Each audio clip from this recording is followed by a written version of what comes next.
Tant en France qu'en Europe, la population est de plus en plus vieillissante. Pour tous les actifs, le passage à la retraite est un événement, une étape importante, incontournable, appréhendée différemment selon les retraités. Le milieu d'origine, l'emploi occupé, les conditions de travail, l'état de santé, la manière de s'y préparer, la capacité d'adaptation ou encore les sollicitations de l'entourage sont des facteurs déterminants. L'augmentation de l'espérance de vie permet dorénavant de bien vieillir. Mais comment on peut avancer en âge sereinement en gardant l'esprit vif et en prenant soin de sa santé, tant physique que psychique ?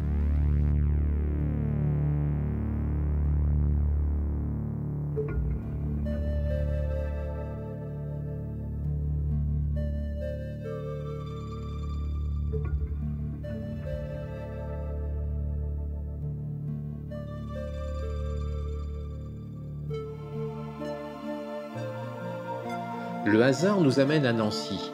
C'est une ville de taille moyenne, comme il en existe des centaines en France et dans le monde.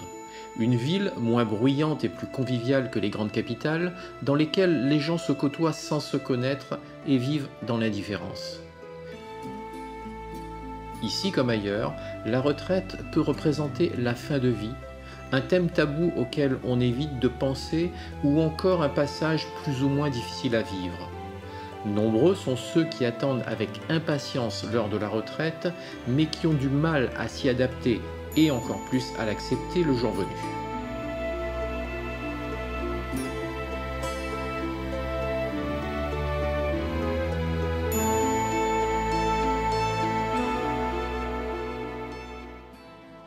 Le début de ma retraite, c'est vrai que c'était un peu difficile, puisque connaître la vie parisienne et se retrouver en province, ce n'est pas le même rythme du tout. J'ai vécu une période de vide de plusieurs mois et je tournais en rond. J'ai décoré la maison plusieurs fois. Une fois que j'ai fini de décorer la maison, je me suis dit, mais maintenant, qu'est-ce que je fais? Que dois-je faire de ma vie? Qu'est-ce qui m'intéresse? Qui puis-je aider, puisque j'avais besoin aussi de me sentir utile. Et c'est là que j'ai pu bénéficier de la journée du maire. Le maire organise tous les ans la journée des nouveaux arrivants à Nancy. Et il présente différentes associations qui proposent des activités. Donc j'ai participé à cette journée du maire et j'ai rencontré l'Accueil des villes françaises, une association qui aide les nouveaux arrivants à s'intégrer, à faire de nouvelles connaissances dans la ville. C'est une association qui ne fonctionne qu'avec des bénévoles. Donc ça, c'est plutôt intéressant parce que ça me permettait moi aussi plus tard de faire du bénévolat. C'est ce que je recherchais vraiment après ce stress de la vie parisienne.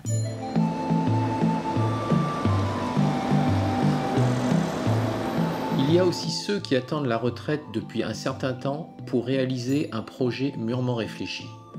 Pour employer un terme courant, les retraités sont invités à devenir des seniors. Mais un senior, on a du mal à le définir et à le cerner dans sa vie quotidienne. Qui sont-ils, ces seniors passionnés? Comment vivent-ils? Quel métier exerçaient-ils auparavant? Pour eux, quelle est la clé du bonheur et du bien vieillir?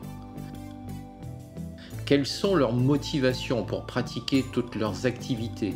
Où trouvent-ils toute cette énergie d'entreprendre et cette joie de vivre, quelquefois plus forte que chez les jeunes générations? Quel est leur regard sur la vieillesse et sur la vie?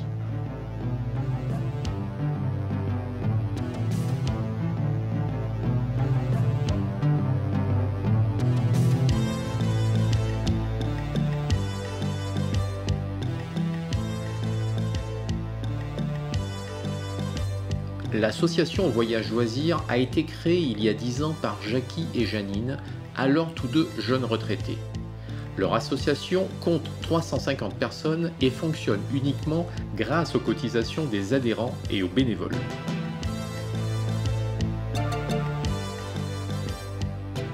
Bien, nous faisons des voyages en France pour connaître la France surtout parce qu'on ne connaît pas toute la France.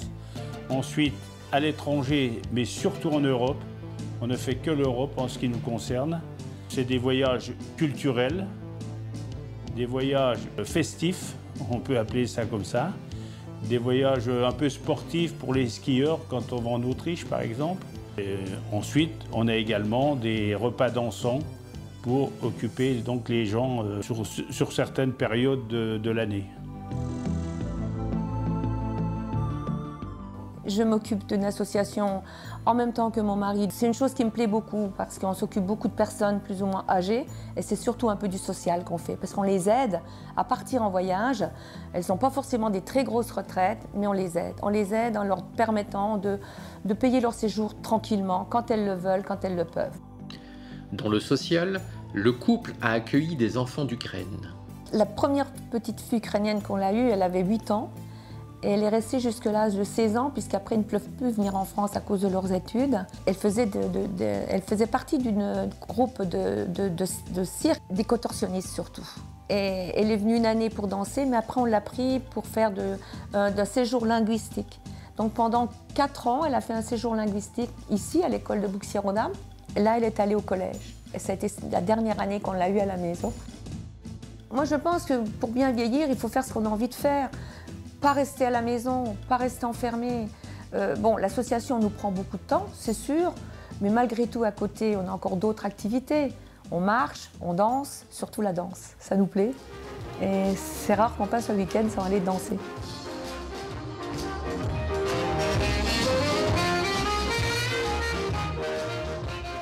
Les repas dansants organisés permettent de se retrouver tous ensemble dans une ambiance amicale et sympathique.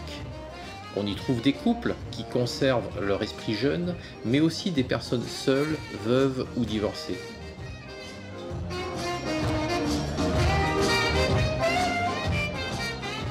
C'est ici le meilleur moyen de reprendre goût et de s'accrocher à la vie, remède contre la solitude et la déprime.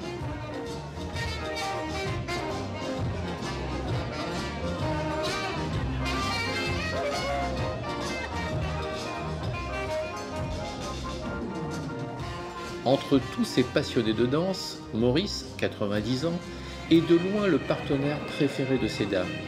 Elles vous diront que c'est le meilleur valseur.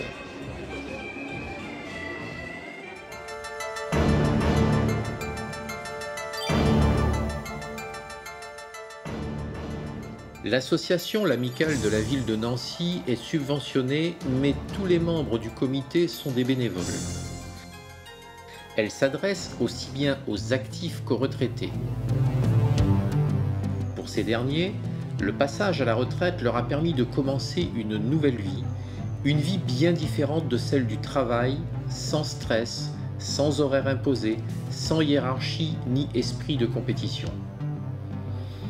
Ils effectuent ces voyages pour le plaisir de se retrouver entre amis, de découvrir de nouveaux paysages, chacun à son rythme, de sorte qu'ils restent en bonne forme physique et psychique, qu'ils se sentent encore jeunes et pleins d'entrain.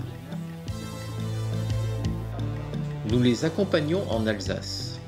La visite d'une microbrasserie leur fait découvrir le matin la fabrication artisanale de la bière alsacienne.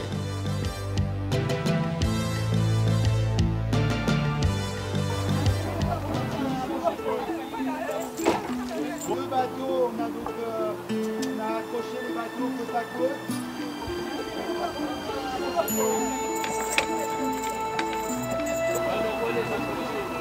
L'après-midi, le groupe est parti pour une promenade en barque à fond plat qui prenait un peu l'eau, ce qui n'a pas manqué de provoquer de nombreux fous rires. Voyez monsieur, là derrière il a une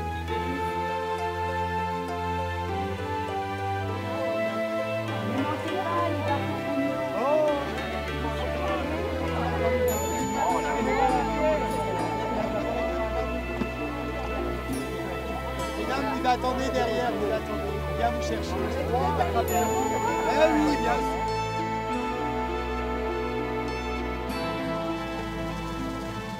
Puis, tout ce petit monde plein de curiosité, aussi excité que de jeunes ados, est parti en calèche pour découvrir la faune et la flore de ce magnifique paysage.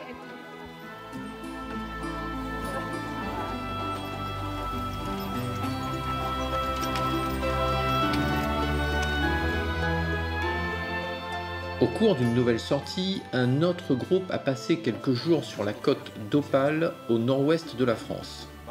Les voyages forment la jeunesse, dit-on.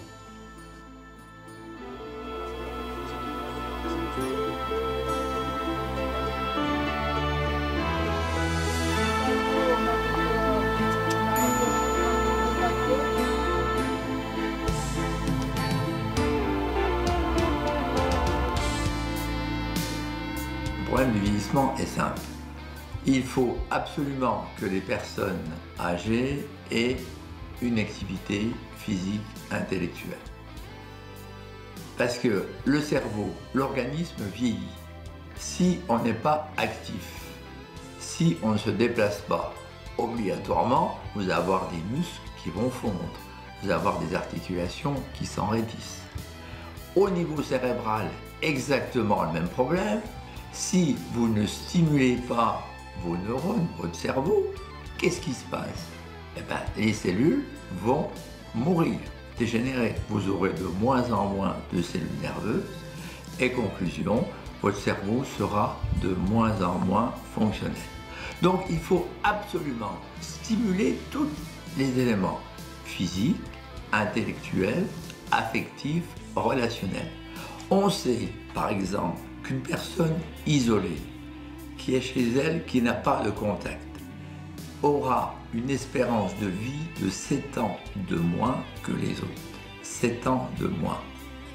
Parce que cette personne-là va se renfermer, outre le syndrome dépressif, outre ces éléments-là, eh bien, obligatoirement, tout va diminuer. Il faut que tout le monde, toute la population, que ce soit française, européenne, dans tous les pays, je veux dire, le problème est mondial. Il faut absolument trouver des solutions pour les stimuler, pour leur proposer des activités. Qu'elles viennent, par exemple, à l'office d'enseignant des personnes âgées, elles se déplacent, elles sortent de chez elles, elles vont de chez elles à ici, à pied, avec les transports en commun. Elles viennent jouer, elles viennent travailler l'anglais, l'informatique, elles viennent jouer au billard. Donc ça c'est important, ça c'est important.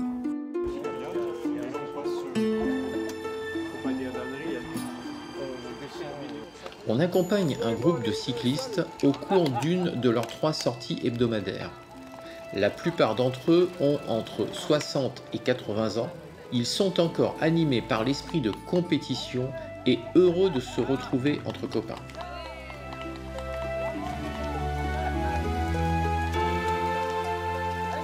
Je fais bien sûr du vélo, je fais du bowling, je fais du ski, je fais de la raquette, de la randonnée.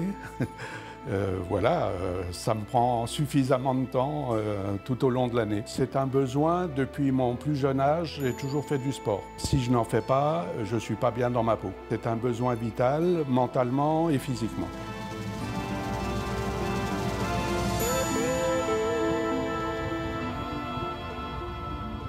Si on ne sort pas en vélo, il nous manque quelque chose.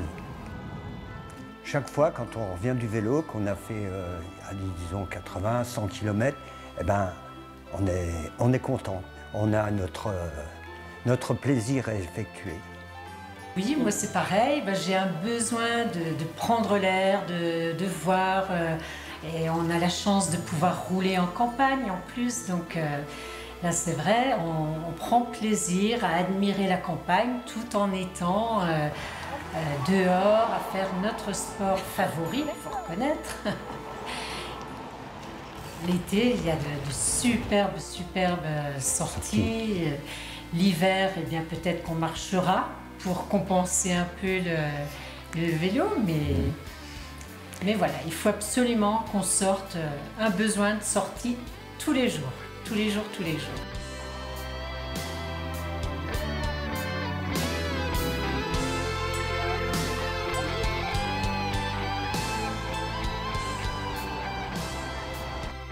J'ai travaillé à l'hôpital dans un centre pour personnes âgées.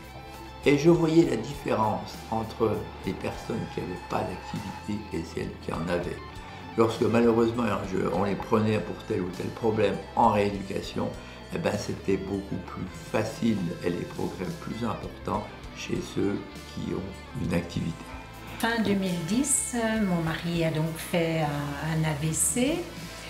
Et il est certain que là, il a été un petit peu diminué de ses capacités, on va dire sportives quand même. J'allais le voir comme ça aux sorties vélo, etc.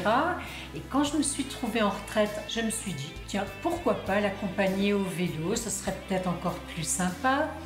Et puis, je serais avec lui pour faire son sport favori.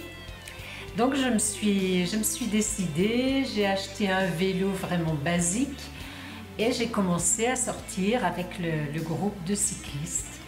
Et puis j'y ai pris goût, évidemment. J'ai eu un problème au niveau du genou et on m'a conseillé de faire une demi-prothèse qui me permette de continuer mes activités sportives. Ce qui est effectivement le cas, puisque 2 mois après avoir eu ma demi-prothèse, j'ai repris le vélo sans problème et maintenant je fais du ski l'hiver, de la raquette, du vélo, sans aucune appréhension. Tout va très bien. Pas de douleur. L'accident de vélo que j'ai eu là, même j'ai plus la Minerve à cette heure-ci, mais j'ai eu un accident de vélo, quoi, voilà. Je considère ça comme un accident, quoi. La vie courante, il y a beaucoup d'accidents. Des gens prennent la voiture, il y a un accident.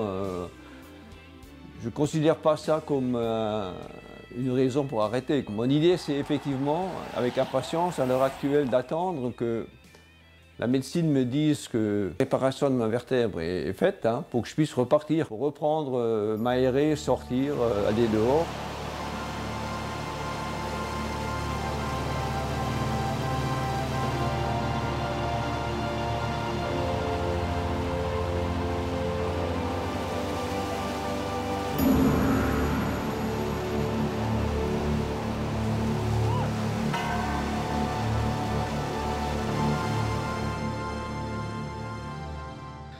Le club d'aviron de Nancy est de renommée nationale. S'y côtoient de jeunes athlètes qui se préparent aux compétitions et des seniors animés par la même ardeur et la même ténacité.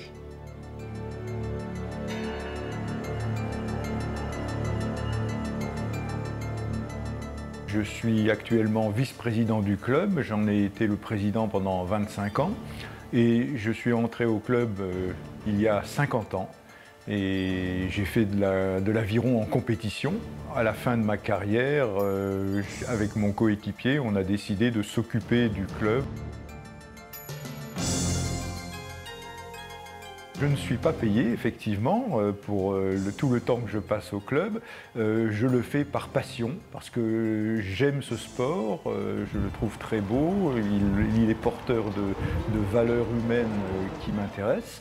Et c'est dans cet objectif, dans cet état d'esprit que je pratique le bénévolat.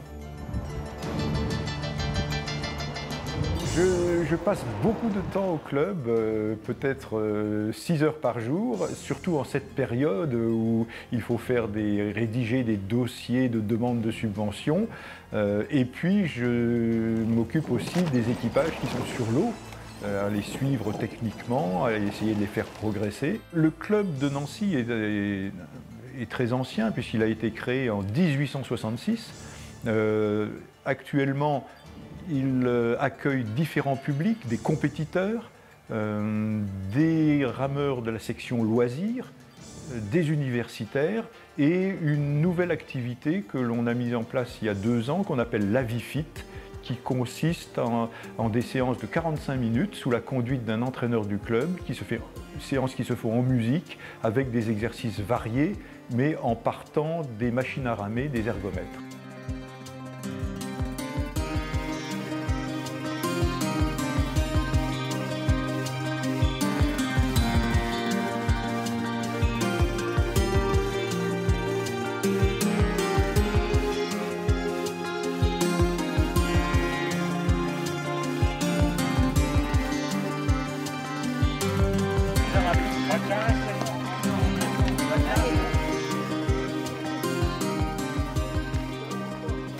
bord de la rivière, dans la cour arrière du château, devant un petit chalet, c'est concours de pétanque.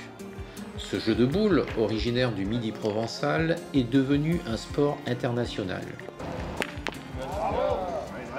Son esprit bon enfant, avec des règles simples, demande pourtant concentration, tactique et maîtrise de soi pour mettre juste ce qu'il faut de puissance dans le tir. À côté d'une poignée de jeunes et de femmes, on remarque les visages très concentrés des seigneurs engagés.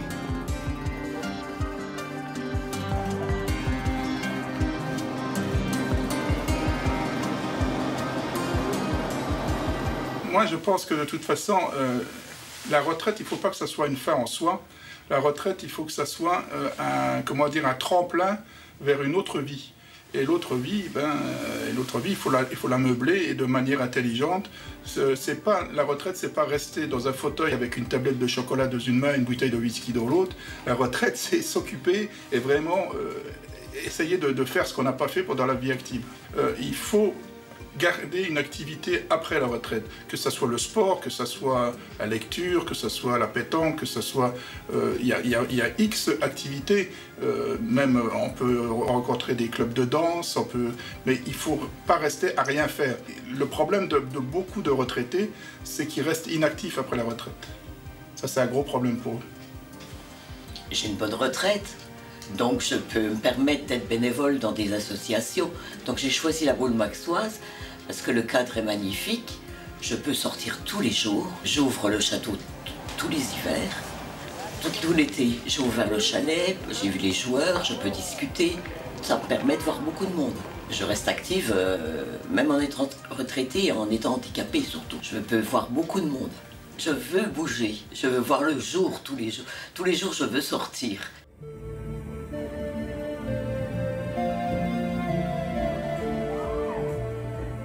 Le passage à la retraite est un des plus grands bouleversements de la vie qui implique une réorganisation mentale, un changement dans sa façon de penser, de concevoir sa vie et son avenir.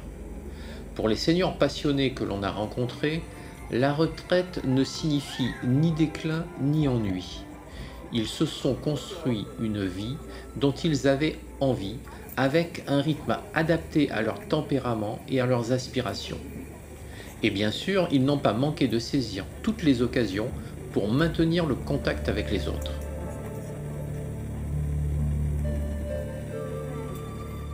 J'ai décidé à 60 ans d'étudier un instrument de musique, qui est l'accordéon. Et ça m'a occupé pas mal aussi. Je me suis lancé dans le bénévolat, ce qui m'a permis aussi de partager ce que j'ai appris pendant toute une vie. Ma foi, je crois que ça m'a sauvé, ça m'a permis de franchir sans problème, sans difficulté, le passage de la vie active à la vie de retraite.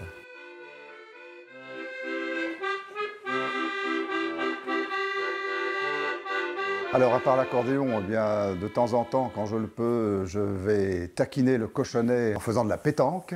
De temps en temps, je peins, si je peux aussi, et je m'intéresse aussi aux petites voitures télécommandées.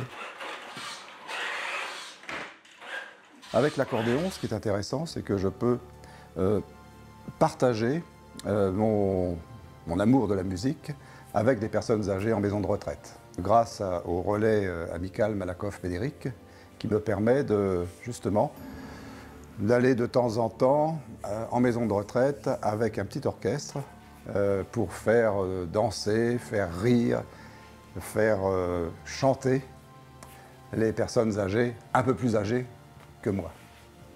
La récompense que j'ai, c'est justement ce que je viens de dire, le sourire, la façon d'être heureux momentanément des personnes qui sont en maison de retraite. Et ça, c'est formidable, c'est très enrichissant. Les musiciens de la batterie fanfare Stanislas, tous bénévoles, ont entre 10 et 76 ans. Elle se produit dans tout l'Est de la France, en Allemagne et au Luxembourg, et assure différentes prestations. Carnaval, fêtes, concerts, mais aussi l'incontournable cérémonial militaire devant différents monuments. Pour la fanfare, je m'occupe un peu de la trésorerie, de l'organisation, de tout ce qui peut, enfin, tout ce qu'on peut avoir besoin.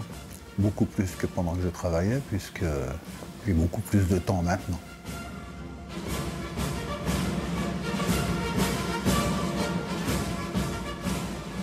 Avec une petite famille, avec des petits-enfants, il faut beaucoup s'en occuper, ça prend du temps.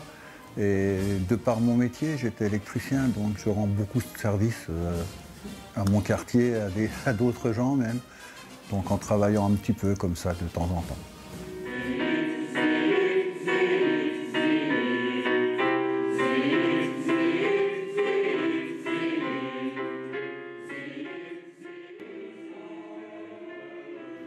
La chorale Jean Lamour est mixte et intergénérationnelle. Actifs comme seniors s'y côtoient en bonne entente. Ils ont tous un point commun, leur amour de la musique, qu'elle soit classique ou populaire. À l'occasion du centenaire de l'armistice de 1918, anniversaire de la fin de la Grande Guerre, la chorale donne concert.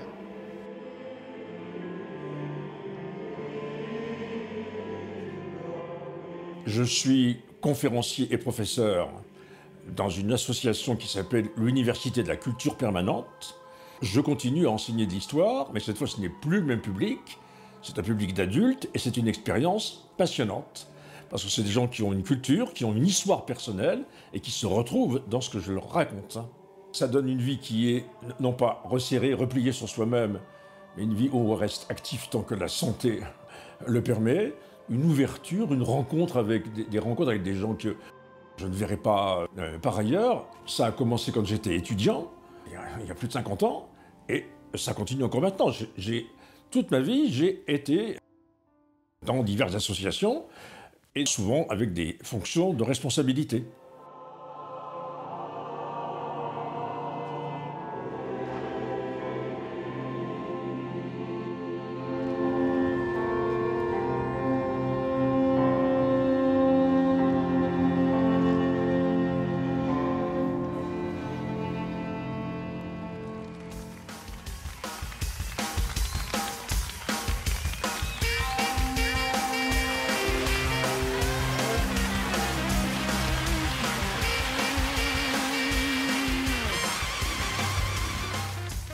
Dans la maison familiale de Serge Sassy, une pièce est totalement consacrée à sa créativité.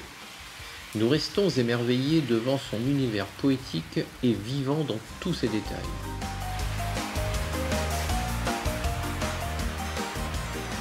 Sur l'immense maquette sont conçus, créés et reconstitués paysages traversés, plaines, pâturages, montagnes, villages.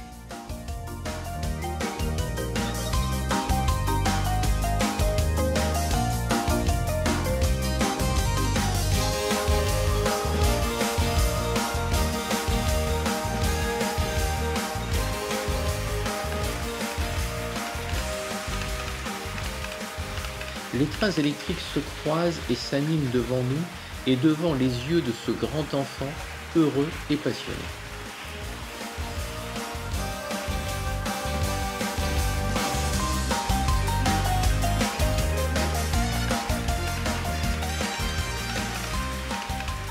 J'essaie de faire vivre un peu ce réseau qui est statique, qui l'ensemble de la décoration est statique. J'essaie de lui donner un peu de vie par saison. Donc en ce moment, vous arrivez, il n'y a plus de campeurs. La piscine a été enlevée, vous avez des pêcheurs. Je vais enlever d'ici peu les vaches et les chevaux ainsi que les moutons. Je mettrai un peu de neige avec quelques skieurs. Donc si vous voulez revenir, à la fin de l'été, il y a le cirque Pinder. Si vous voulez revenir en plein été, il y a les vacanciers avec les tentes, les caravanes et toute une fête foraine au milieu.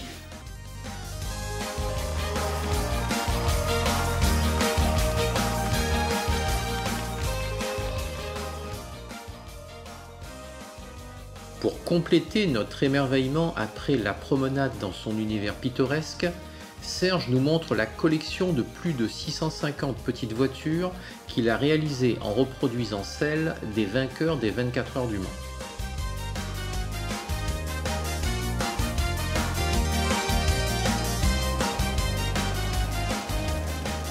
Cet ancien modèle de la marque Lorraine de Dietrich, en bon état, a été restauré par 2 de nos retraités passionnés. Nous rencontrons l'un d'eux à son domicile. Avec beaucoup d'habileté et de savoir-faire, il remet en état les épaves avec son frère Roger, 72 ans.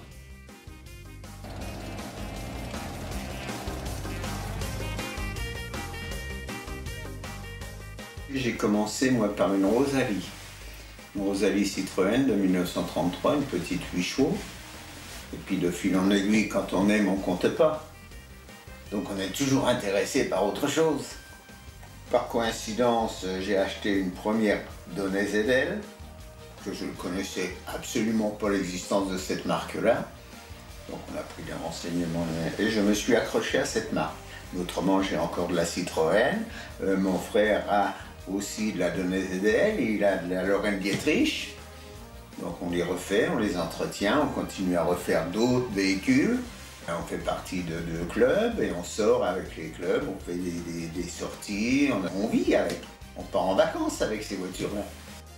Et c'est quand même formidable d'avoir toutes sortes de pièces métalliques, de les assembler et de voir quelque chose qui fonctionne tout seul. Vous mettez en route, ça tourne tout seul.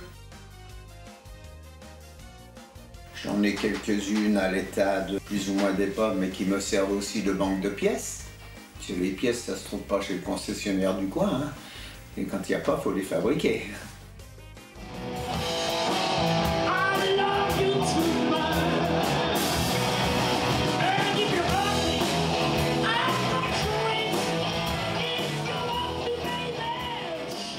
Nous assistons à une soirée organisée à Tomblaine en l'honneur de la vice-présidente du groupe. Elle souhaite démontrer, grâce au CD qu'elle vient de réaliser, que la musique est une excellente thérapie face à la maladie. Alain, le président du groupe, bénévole dans une dizaine d'associations, anime gratuitement cette soirée avec sa passion éternelle pour la musique et pour la vie. Professionnellement, je ne suis pas musicien, je suis directeur d'un lycée sur Nancy, un très gros lycée. J'ai consacré toute ma vie au bénévolat et au mouvement associatif, à aider les personnes âgées, dépendantes, etc. Et pour moi, c'est une forme de vie qui est importante parce que je pense qu'il est important à notre époque très difficile d'aider les gens, rendre service et faire partager du bonheur, de la musique et plein de choses. Je pense que la musique est quelque chose d'extrêmement important pour tout être humain. Je pense que ce soir d'ailleurs, au niveau effectivement sur la concrétisation d'un projet de notre vice-présidente par rapport effectivement à des très grosses difficultés qu'elle avait rencontrées, lui a permis de surmonter la maladie, lui a permis aussi de concrétiser un rêve qu'elle avait. C'était pas une chanteuse professionnelle, mais derrière, il y avait une volonté de concrétiser un rêve, un projet, un objectif. Je pense que c'est extrêmement important pour tout le monde d'avoir dans la vie un projet pour pouvoir vivre le mieux possible.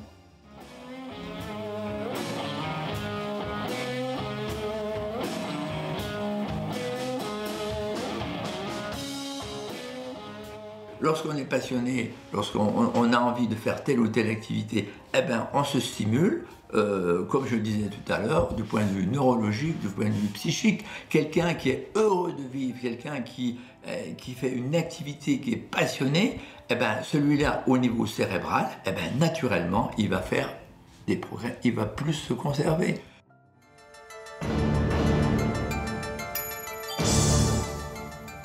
Le club Marie-Marvin ULM est un aérodrome avec 3 pistes en herbe, 2 instructeurs bénévoles et une équipe de 30 pilotes. Ça fait avoir des bêtises plein.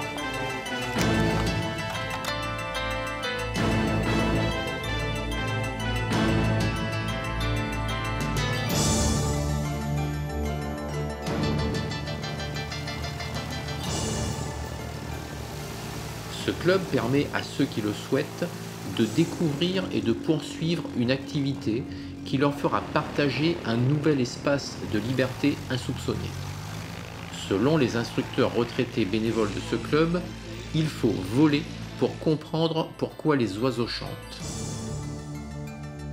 J'ai pris ma retraite à l'âge de 63 ans et je me suis consacré à quelque chose que j'aime beaucoup faire, que je pratique depuis presque 50 ans. C'est l'aéronautique, les avions, les planeurs, voilà, tout ce qui vole.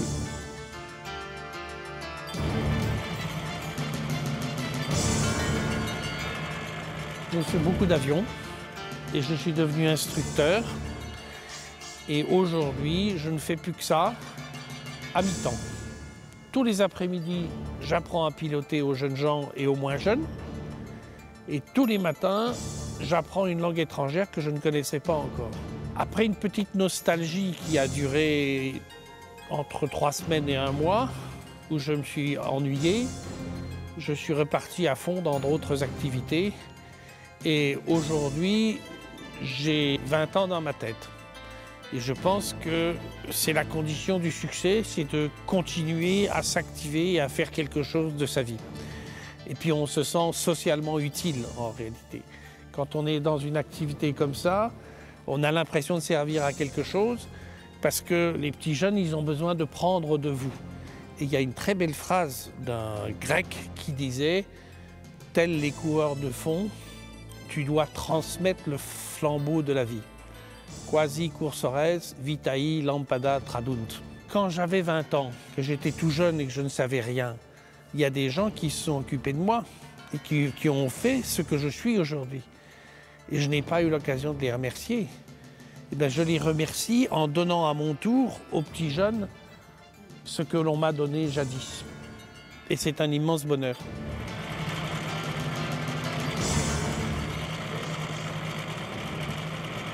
Je construis et puis je m'occupe de la mécanique, je fais l'entretien des appareils, je vole encore. Pas en ce moment, mais enfin je vole.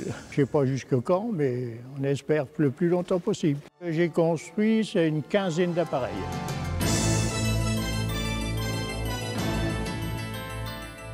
Et j'en ai participé sur au moins une dizaine d'autres, et en faisant que faire de donner la main. Les appareils que j'ai construits, il n'y en a jamais un qui a tombé pour le moment, ils ont tous bien volé. Et petit à petit, quand j'en ai un au bout de 2-3 ans, je le revends parce que j'en construis un autre. Alors ça me permet à chaque fois de refaire un appareil un peu plus sophistiqué. Et ça se passe comme ça, quoi. J'ai appris tout seul. Puis bon, au démarrage, on est quand même en relation avec d'autres personnes qui construisent aussi. Hein, on ne démarre pas non plus dans le vague. Hein. Puis petit à petit, on apprend. Puis après, on apprend aux autres. Derrière les hangars où stationnent les ULM, les constructeurs d'avions en modèle réduit s'adonnent à leur hobby. L'aéromodélisme est accessible à tous. Pas de limite d'âge ni de réelles contraintes financières. On peut monter son avion pour une 50aine d'euros. Tout le plaisir est là. Arriver à construire soi-même son modèle réduit qui doit peser moins de 500 grammes. Ici aussi, 2 générations se côtoient.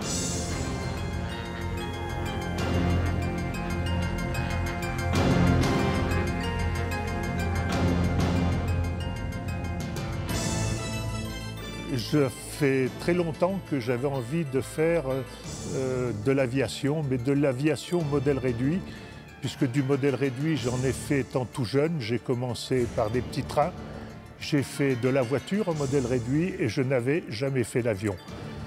Donc au moment où je suis parti en retraite, j'ai décidé de m'inscrire dans un club. Et puis ensuite, je me suis dit, cet apprentissage, il faut que je sache en faire autre chose. Donc mettre mes connaissances à disposition des autres. J'ai souhaité petit à petit commencer à apprendre aux jeunes à voler pour que eux plus tard puissent transmettre ce savoir et que ça continue, ça se perdure et qu'on ne puisse pas oublier que quelque part ce sont les anciens qui doivent montrer le chemin aux jeunes. L'association Construire, Rénover, Voler est autorisée à entreposer ses machines dans le hangar de l'aéroclub.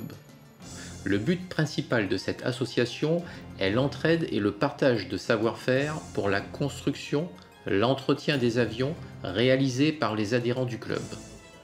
Plusieurs avions y sont rangés, notamment des biplaces et 2 monoplaces, dont le plus petit avion du monde nommé Cricri, construit par Gérard Jacob. J'aurais bien voulu construire un avion, mais le problème c'est que je n'avais pas de place.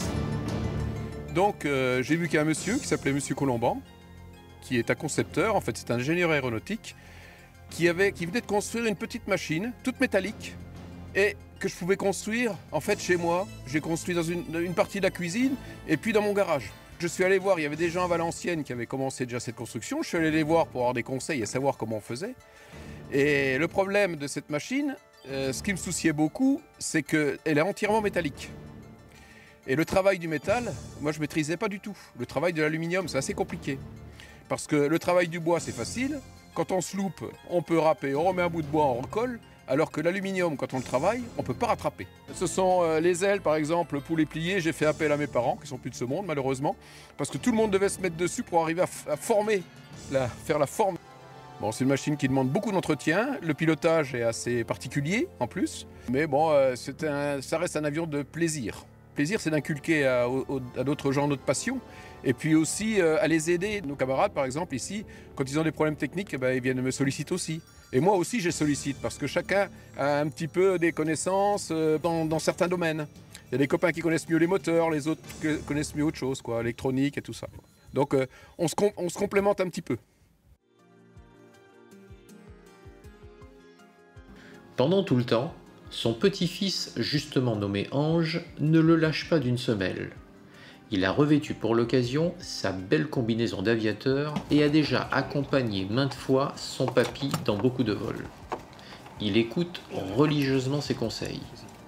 Manifestement, son papy lui a déjà transmis cette passion pour les avions et le pilotage. Le petit Ange semble d'ailleurs vouer une admiration sans borne à cet adulte qui a réponse à tout. Ils sont des plus complices et très fiers l'un de l'autre. Je lui donne des petites notions déjà, depuis peu, des petites notions de pilotage. Le principal déjà, c'est qu'il soit à l'aise en l'air. Et ça, c'est venu très rapidement. Là, il a fait déjà pas mal de vols. Et là, il est déjà très à l'aise en l'air. C'est-à-dire que pour lui, être en l'air ou par terre, au sol, ce n'est pas un problème. Il maîtrise déjà un petit peu la machine, montée, descente, les virages, tout ça. Le seul problème qu'il ne maîtrise pas, c'est qu'il a des trop petites jambes. Et il faudra attendre encore quelques années pour qu'il puisse vraiment manœuvrer la machine. Ça me fait plaisir de voler avec mon papy, j'ai pas peur.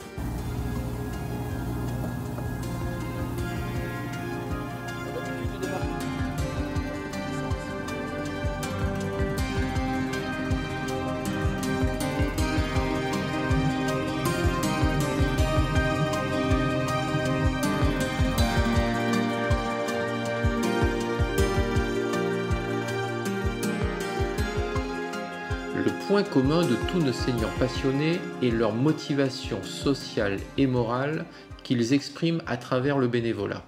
Nous avons voulu en savoir plus sur les différentes formes d'organisation du bénévolat.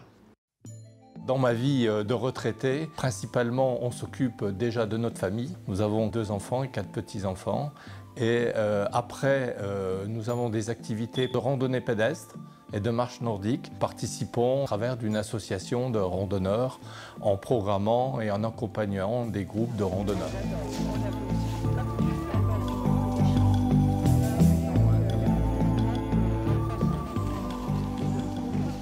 En outre, on fait partie d'une autre association Accueil des villes françaises où nous nous occupons des nouveaux arrivants dans la ville de Nancy.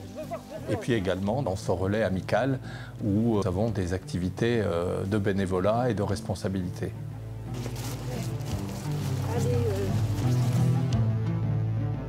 Il y a 41 relais amicaux, comme celui de Nancy, dans la France.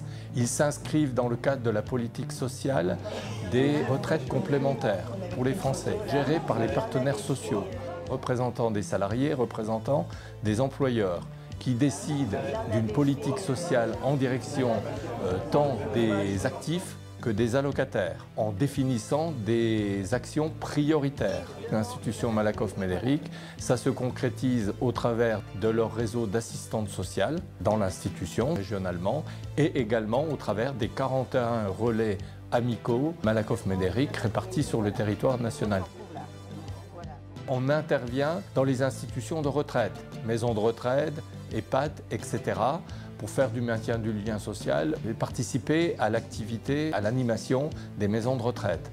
Ensuite, on fait de l'intergénérationnel, c'est-à-dire on se tourne vers les plus jeunes étudiants, écoles primaires et collèges et lycées.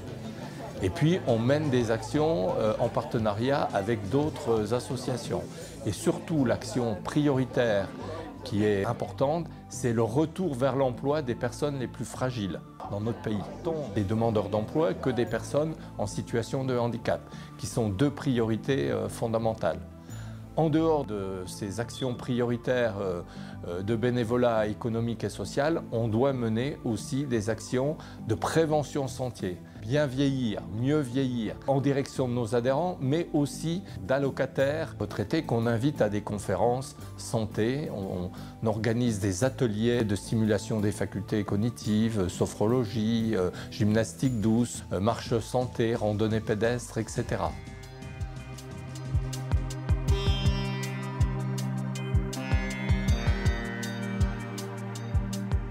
Dans le cadre du dispositif de réussite éducative de la ville et au travers d'une convention de partenariat avec le relais amical Malakoff-Médéric, la Caisse des écoles engage des actions éducatives en faveur d'enfants n'ayant pas accès à la culture. Elle fait appel à des bénévoles qui sont chargés de leur faire découvrir sport et culture. Edith Stodre, ex-secrétaire trilingue, s'occupe de deux petites mahoraises, Faïna, 9 ans, et Naïra, 5 ans. Chaque semaine, elle leur fait découvrir la piscine, un jardin, un musée, un film, un livre à la bibliothèque ou tout simplement un quartier de la ville. C'est un grand moment de convivialité, de détente et de partage, tant pour les fillettes que pour leurs marraines. Dans le cadre du Malakoff-Médéric, j'anime un atelier Android qui fait usage de l'environnement Google Android et Android aux différentes personnes qui le souhaitent. Il faut se motiver tout seul. Les gens ne viennent jamais vous chercher, ne vous forcez pas. Il faut vous forcer vous-même. C'est à vous de sortir de chez vous et d'aller voir les autres. Les autres ne viennent pas vous voir. Il y a suffisamment de monde autour d'eux. Il y a suffisamment d'informaticiens qui savent faire un cours Android. Si je ne me force pas, ou si je ne me propose pas volontaire, on ne viendra pas me chercher. C'est à moi de me proposer, hein, quand même. Il y a beaucoup de personnes qui savent faire ça. Hein. Nous avons la chance en France, lorsqu'on perçoit une retraite, cette retraite est suffisante, elle n'est pas énorme, hein, nous n'avons pas énormément d'argent, mais nous avons suffisamment d'argent pour vivre au quotidien. Donc nous pouvons donner un peu de notre temps. C'est le plaisir de transmettre. C'est le plaisir de transmettre ce que vous avez appris pendant des années et qui vous a donné beaucoup de plaisir. En fait, ce que vous voulez, c'est faire partager votre plaisir. Le bénévolat, c'est donner aux autres. Ça n'est pas pour recevoir quelque chose en contrepartie. Je fais quelque chose, je le donne gratuitement, je le donne aux autres et je n'en tire que de la satisfaction personnelle, que de la satisfaction intellectuelle, je dirais, mais pas une satisfaction monétaire. Donc c'est la raison pour laquelle je pense que plus il y aura de bénévoles et plus le système au niveau des retraités fonctionnera de mieux en mieux.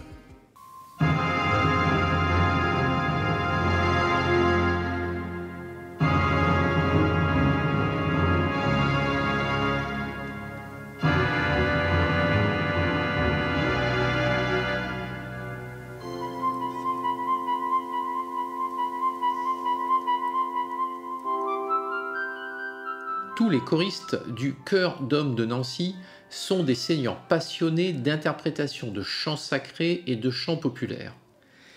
Ils interprètent un programme éclectique destiné à être apprécié par tous les mélomanes, fait de chants de grands compositeurs de musique sacrée, mais aussi de chants plus contemporains et de musique de film. Je suis retraité, mais vous savez que les musiciens en général, même quand ils sont en retraite, ils ont toujours une activité musicale. Donc moi, c'est ma vie, la musique, depuis tout le temps. Je m'occupe du chœur d'homme, je fais des arrangements, voilà. Donc c'est ma passion et tous les jours, je fais de la musique.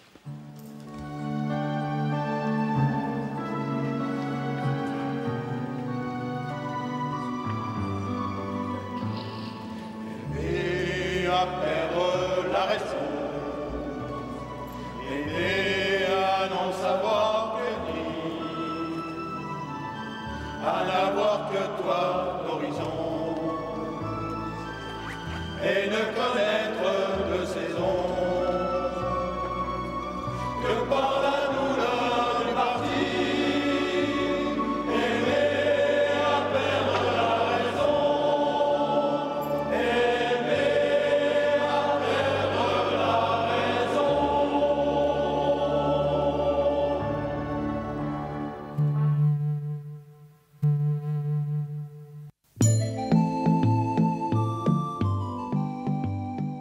Partout en Europe, la population est de plus en plus vieillissante. Profiter pleinement de la retraite n'est ni une question d'âge, ni une question d'argent.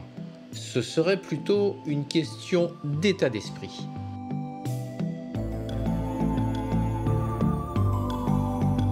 Avant de partir en retraite, les actifs ne doivent-ils pas se poser les bonnes questions et effectuer un vrai travail de réflexion sur l'avenir pour profiter de la vie en bonne forme et le plus longtemps possible ?